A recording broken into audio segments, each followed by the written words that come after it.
Do you regret ever getting involved in... I didn't have a choice. It got bad when I was about 15 years old because when I did MTV Cribs, the day that I had to go show off that house, my mom and my dad told me, we're getting a divorce, but you still have to go do this. I had to go show off all the stuff my whole life that was going to be taken away. New horrific allegations have surfaced about what Diddy allegedly did to Aaron Carter, and it's causing Diddy's legal team to become increasingly convinced that their client could lose this case. Partied with Diddy.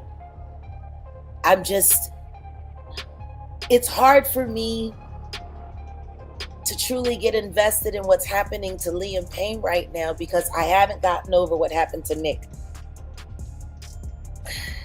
Nick's brother, Aaron Carter. Right. A lot of people keep forgetting Aaron Carter was begging for help, begging for independent financing, begging for security. Aaron Carter was said to have drowned in his bathtub back in 2022, but many are skeptical. How could someone drown in their own tub? Rumors have circulated that Aaron was planning to expose Diddy's freak-offs 3 years ago, but was silenced before he could speak out. We'll dive deeper into that later. For now, Diddy is facing a reckoning, with more individuals taking the stand and revealing disturbing claims. First week of the testimony in the sex trafficking trial against Sean Combs ended with a former member of one of Combs' musical groups on the witness stand. Dawn Richard says that she saw Combs attack Cassie Ventura in 2009. Richard is suing Combs in federal court, accusing him of sexual assault and battery. She'll be back on the witness stand on Monday. Richard's civil lawsuit is still pending. Does that impact how these attorneys approach her if they try to color this as some way of I guess, supporting her civil case? How does that difference impact the approach to these witnesses? I think that can be argued either way. For instance, where the fact that Ms. Ventura's case, her civil case is already settled and the money's already been received, to me, that doesn't count against her. Perhaps it counts to her credibility because she chose to participate in the criminal trial anyway.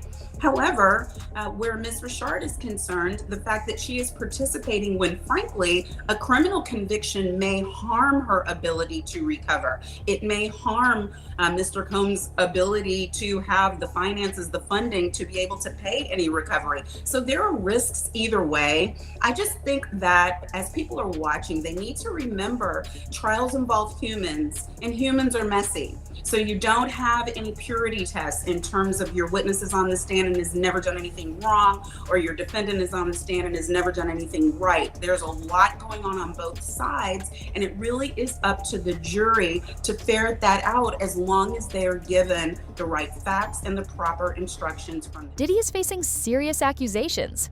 The government alleges he ran a secret operation involved in transporting people across state lines, concealing money, exploiting his fame, and physically assaulting his ex. In just 1 week, shocking revelations have come to light. Several of Diddy's former employees have come forward, including Dawn Richards and Cassie's best friend, both of whom testified. Dawn Richard said, "You've met with government prosecutors 8 times over the last year and a half.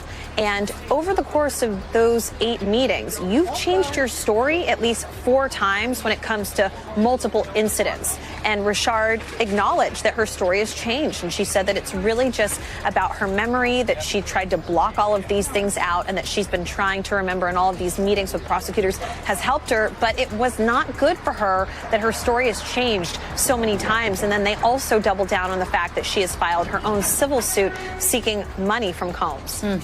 Chloe, we know Cassie Ventura's former best friend is also testifying today. What has she said so far? So her name is Carrie Gordon, and when Cassie Ventura was on the stand last week, she talked a lot about this friend of hers that witnessed a lot of the abuse, and that this was someone that she confided in. And Miss Gordon, she's already taken the stand for a few hours. Right now they're on a lunch break, and she's expected to return this afternoon. And she said, "Look, I don't really even want to be here. I was given a subpoena. I'm forced to be here to testify.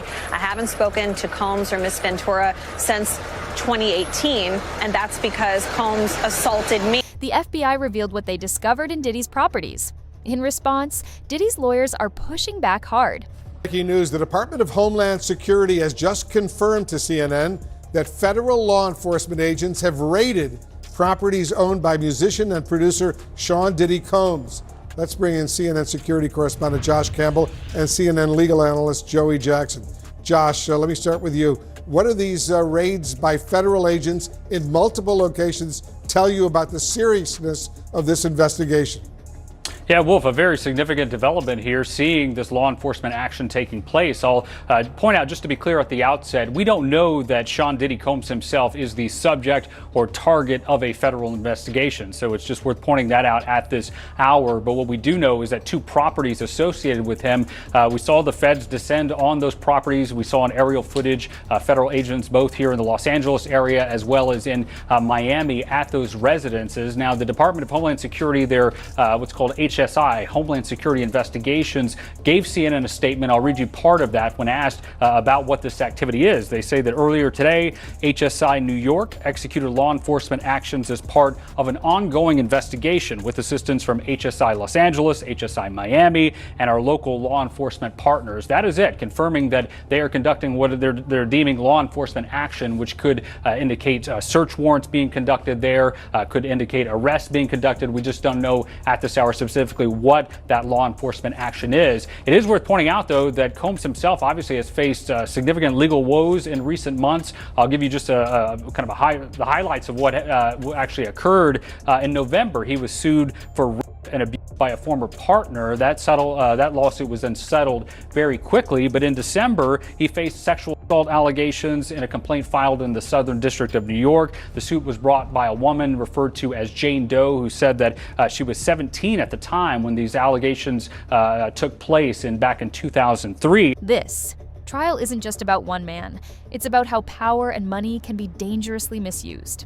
The government claims Diddy didn't act alone, but led a network involved in crimes like drug trafficking, forced movement of people, and financial fraud. The case escalated when federal agents raided his homes in Miami and Los Angeles, seizing hard drives, cash, computers, and secret documents. With major agencies like the FBI, IRS, and Homeland Security involved, this is no small case. What the feds had collected, at least in part. We also learned the charges that Diddy faced: racketeering conspiracy, sex trafficking by force, fraud, or coercion, and transportation to engage in prostitution. And again, Diddy's pleaded not guilty and denies those allegations. But this indictment, this OG indictment, which by the way, there's been a couple of superseding ones, adding a couple of charges here and there.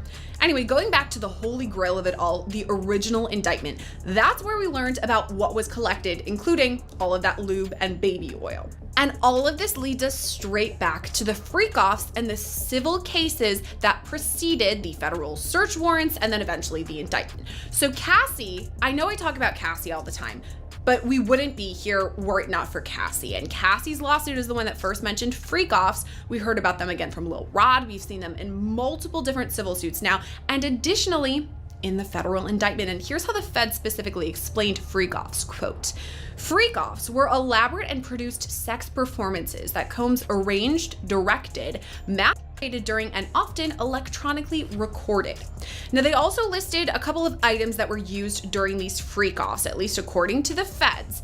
They said that there were controlled substances used, and this was specifically to allegedly keep the victims obedient and compliant.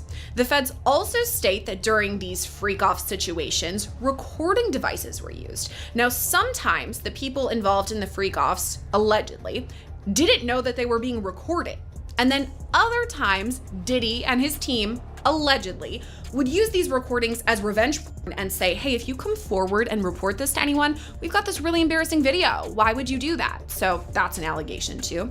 The feds also say that IV fluids were used in all of this, specifically because the people involved in the freak-offs had to recover from physical exertion and drug use. These aren't just rumors anymore. The charges are real and being addressed in court, with lawyers, judges, and witnesses all participating. One of the most surprising moments of week one was when Aaron Carter's name came up. Before his death in 2022, Aaron had spoken out about issues in the music industry, posting videos and tweets about how powerful figures tried to control or scare him. He expressed feeling powerless over his life. my Twitter and I see people saying, you look like you have AIDS, you should go die. I don't understand how I dedicated 22 years of my life to my fans, and now they turn. In court, a witness testified that Aaron had tried to warn people about what was happening behind the scenes. While no direct link between Diddy and Aaron's death was made, the mysterious nature of Aaron's passing makes the situation feel plausible. Mother of singer Aaron Carter doesn't believe he died from a drug overdose and wants his death investigated further. I'm Anjanette Levy, and welcome back to Sidebar here on Law and Crime. Aaron Carter was found dead in a bathtub in his home in Los Angeles last November.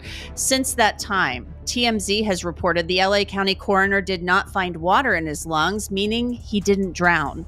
Carter's mother, Jane Schneck, posted photos on Facebook that show the bathroom where her son was found. She wrote on Facebook, "Because of my son's mental illness and prescription drug issues, they, the cops, just wanted it to be something easy that they didn't have the time or inclination to address."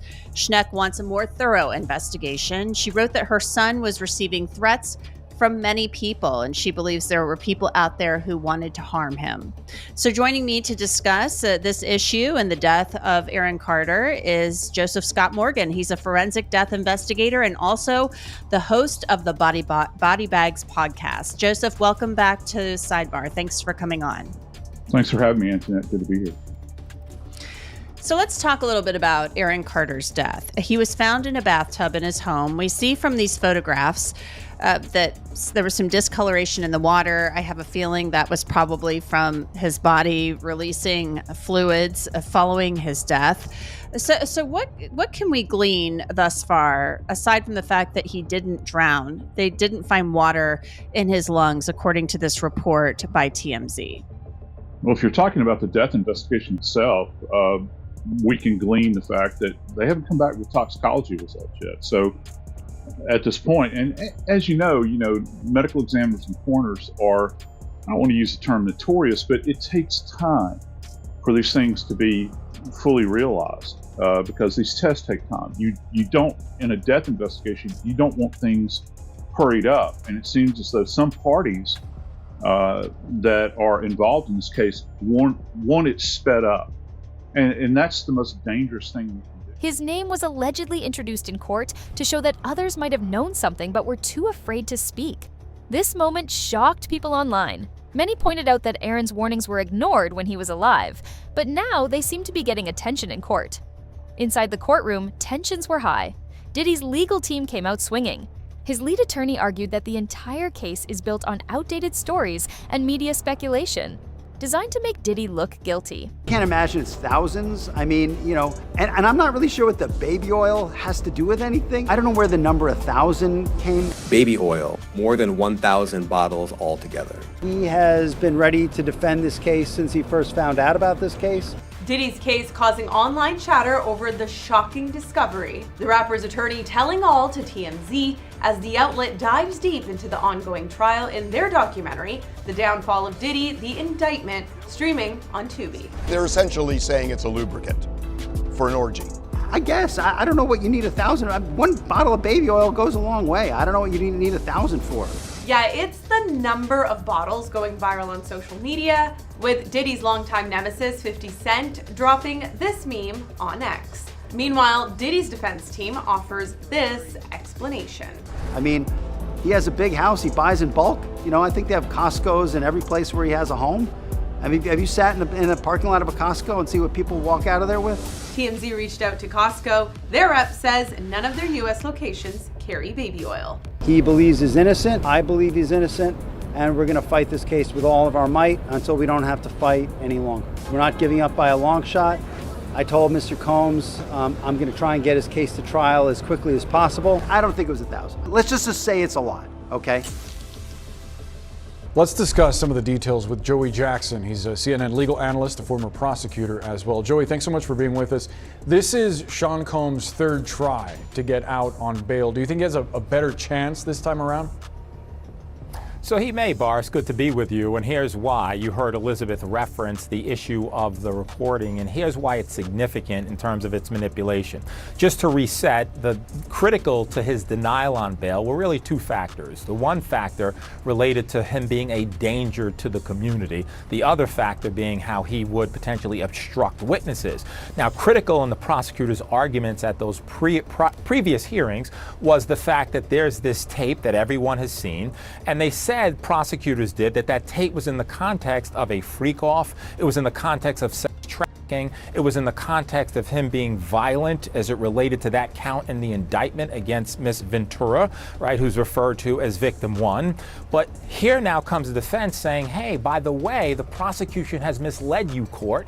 This had nothing to do with a freak-off, as is alleged, which were the parties that he was allegedly having, that is P. Diddy, with all of these instances going on with coerced sexual activity, etc., had nothing to do with that. It also had nothing to do with sex trafficking. This was a domestic dispute. Now, it doesn't make the violence in the tape, Boris, any more tenable, right? Violence is violence. It shouldn't have happened, but it gives it context. Now, when you get down to the manipulation of the tape, the reordering of the tape, did you mislead the court? If they did, that's a factual question. A judge won't be too happy. Second brief point, and that is they're also arguing, the defense team, that there's the issue concerning his ability to prepare and be ready for trial.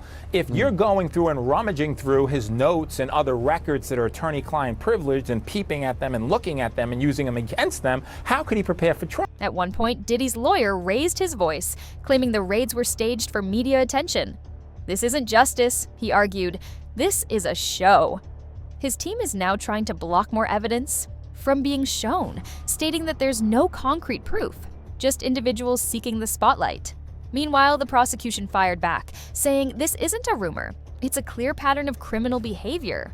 They allege Diddy ran a group that trafficked people, gave them drugs, and forced them into acts against their will. The accusations are deeply disturbing. Confirmed that Diddy was truly deeply evil. The evidence was right there. It was the final piece of the puzzle, revealing that Diddy had spent his entire life taking advantage of others to the point where his music empire was nothing but a front for his sick obsessions. At the same time though, Diddy's arrest somehow created a lot more questions than it answered. We all knew he was a bad guy. Don't get me wrong, but now we're realizing that it went so much deeper, with Diddy starting to look like his sick, disturbing crimes might rival those of Jeffrey Epstein or Harvey Weinstein. Not just one bad actor, but instead the leader of a criminal operation carrying out revolting abuse and exploitation. And so now, there are even more questions than there were before. How did Diddy get away with it for so long? What were the full extent of his crimes? But even more sinister, who knew about his empire of abuse and didn't tell? Who, out of his massive network of celebrity friends and powerful contacts, was joining in? The size and scope of Diddy's alleged crimes, combined with his control over the industry, implies a much larger web of deception and evil than most of us could have ever imagined before. It's to the point where somehow his arrest, finally putting a monster behind bars, opens more doors than it closed. So what and who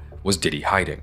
If you let Diddy tell the story of his own life, he's a hero. He spent massive amounts of resources and time throughout his career creating good optics for himself. Even as recently as 2021, one of the last magazine profiles that was ever done on him before his arrest tells us a lot about how Diddy wanted people to see him and what he thinks of himself. During that 2021 interview with Vanity Fair called With Love, Sean Combs, he talked about his new lifelong purpose that was literally sent to him by God. He says this: "I feel like God sent me. God put on my heart, what's your purpose? I was looking at all these things, preachers and different people talking about purpose, because I realized purpose is something deep. Have I really found my purpose? I know I'm making money and I'm successful and I'm changing the game, but is that my purpose? And then I really prayed on it, and God told me, your purpose is to play a part in saving the black race." Prosecutors argue that everything was concealed behind fake companies, NDAs, and threats.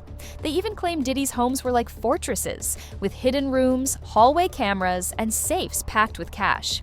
Agents reportedly found a list of names and numbers labeled "Do Not Contact." One witness was a former bodyguard, another a hotel security officer who supported Cassie's claims against Diddy. New York City, with the first day of testimony in Sean Diddy Combs' federal crimes trial. After seating a jury of 8 men and 4 women, the prosecution delivered its opening statement, and they came out swinging.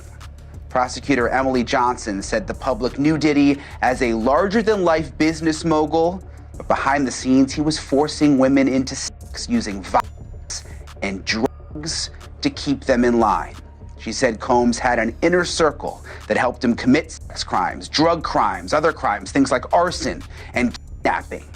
And then came the graphic details from what we now know are called the freak-offs, where Diddy allegedly recorded sexual encounters that he'd arranged between paid escorts and his alleged victims, including his former girlfriend, Cassie Ventura.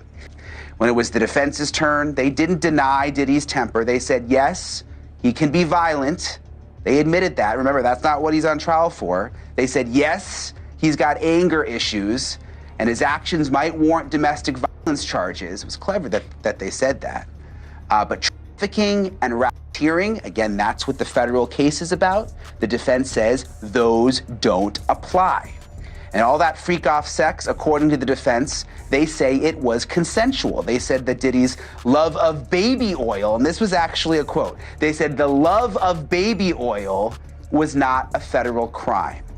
Cassie Ventura did not take the stand today. She is expected to be there tomorrow, and she better soon. This is another very interesting part of all of this. She is about to give birth to her third child any minute now, and she's about to get on the witness stand, about to have a baby.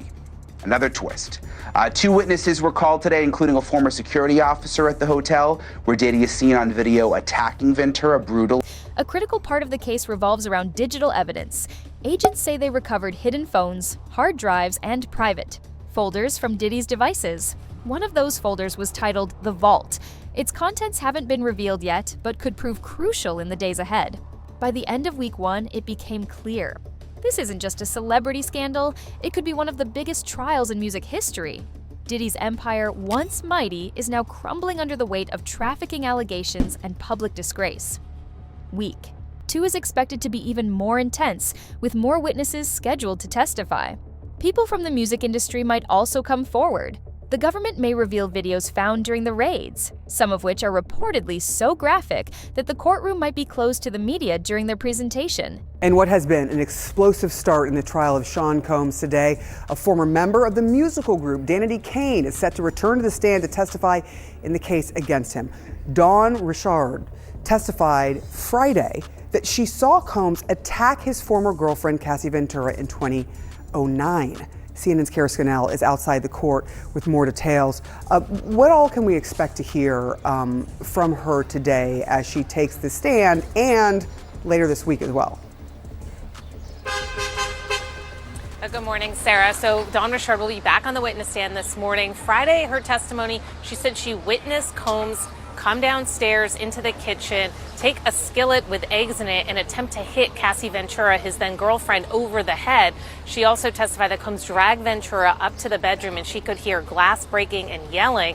The next day, Richard said Combs asked her to come back to his home into the recording studio. She said he locked the door and then told her where he comes from. People who speak sometimes go missing. She said that she took that as a threat. So she will be back on the witness stand this morning. Her testimony is supposed to wrap up pretty quickly, and then the prosecution is going to call Ventura's former best friend. We heard a lot about her last week. Her name is Carrie Morgan. She's expected to testify, and Ventura testified she was friends with Morgan before she met Combs and was friends with her throughout the relationship until Ventura said Combs hit Morgan, and that ended their friendship. So Morgan expected to be a prosecution witness who will corroborate some of what Ventura has said. After that, they're going to call a couple of people who worked for Combs, including a former personal assistant, a former chef. The prosecution said they also expect to call an escort this week, as well as Ventura's mother. Ventura has testified that she told her mother about some of the physical abuse at the hands of Combs at one point in their relationship. So she will be another witness that the prosecution is calling this week. And of course, this is just week 2 of what the prosecution says will be 6 weeks of their presenting their case to the Diddy's lawyers are already fighting to prevent these videos from being shown. They claim some evidence is either fake or misrepresented. They're also working to keep certain court files from reaching the public. However, several pieces of photographic evidence have already been presented in court. Prosecutors asking, was Mr. Combs made aware of these discussions? Richard responding, yes. How did he respond? Richard telling the court that Combs told her, "Stay the expletive out of my relationship. Y'all expletives are here to work. Stay out of my expletive relationship."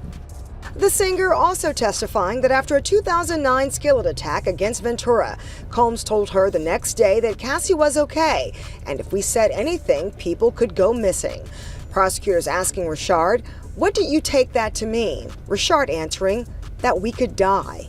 But attorneys for Combs sharply pointing out inconsistencies in Richard's account, asking if she knows the difference between hitting her with the skillet and attempting to hit her with the skillet or sitting it down.